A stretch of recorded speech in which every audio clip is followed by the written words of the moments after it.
Bobrisky, why I didn't file charges against VeryDarkMan, says Falana. Nigerians will go for real change in 2027, says Kwankwaso. Crude-for-loans. NNPCL votes 8 million barrels monthly for $8.8 billion debt. Summary of the news. Human rights lawyer Femi Falana said he is resisting the temptation to file a criminal complaint against a blogger, Otse, also known as VeryDarkMan, who recently released audio accusing him of facilitating pardon for crossdresser Idris Okuneye, also known as Bobrisky. Falana said, "Bobrisky never spoke to me. I have never met him. I don't know him from Adam. He was alleged to have spoken to my son, Folarin. Yes, my son said this guy was appealing to people for assistance and he called my son, I think on May 4th this year. Please, can you get me 3 million naira to be placed in a special part of the prisons? We call it VIP section." And my son asked him, "Are you calling me under the authorization of the superintendent of prisons?"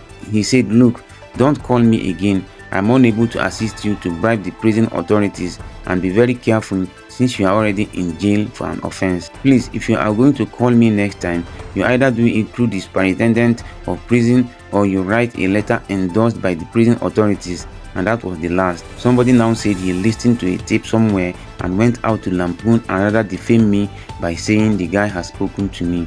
Of course, we are going to examine the call logs, and my son has also said this was the guy who originated a call to me. My son has never negotiated fees on behalf of anybody. So what I am going to do, I have resisted the temptation to file a criminal complaint because I am leading a team of lawyers in West Africa to campaign for the criminalization of freedom of expressions. Source Daily Trust. National leader of the new Nigerian People's Party (NNPP), Kwankwaso, has said that with the current developments across Nigeria, Nigerians will vote for real change in 2027 election cycle. He stated this on Thursday while receiving over 2,000 members of the All Progressives Congress (APC) who defected to the NNPP in Kano State. Kwankwaso said that Nigerians have suffered enough and will have no choice but to join the wind of change in 2027. Nigerians, more specifically Northerners, have suffered enough, and no amount of pressure or intimidation will change their minds. Nigerians should rethink the current dispensation. It has now become clear that the APC-led government is clearly against the poor masses and will never change.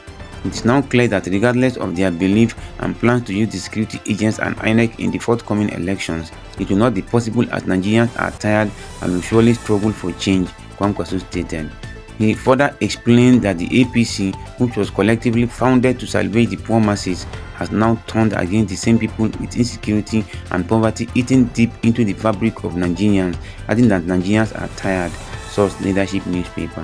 The Nigerian National Petroleum Company Limited has pledged 270,500 barrels per day of crude oil through a series of crude-for-loans deals totaling $8.86 billion. By pledging 272,500 barrels daily, it means that about 8.17 million barrels of crude will be used for different loan deals by the national oil firm on a monthly basis. This is according to an analysis of a report by the Nigerian Extractive Industries Transparency Initiatives and NNPC's financial statements. The repayment of the loan secured in 2022 will begin in December. This 7-year facility is crucial to refurbishing the refinery and enhancing domestic refining capacity. However, despite this crude-for-loan arrangement, the Punch reports that fuel production at the Port Harcourt refinery has yet to commence, despite multiple postponements as of August. Promises from the Federal Ministry of Petroleum Resources and NNPC have repeatedly fallen through. The House of Representatives Special Joint Committee recently directed NNPC to halt further crude-for-loan agreements. These directives follows reports that the company is planning to borrow an additional $2 billion in oil-backed loans amid efforts to settle a $6 billion backlog owed to international oil traders, particularly following the renewal of fuel subsidy. Source Punch newspaper. Follow for more. October 4th, 2024.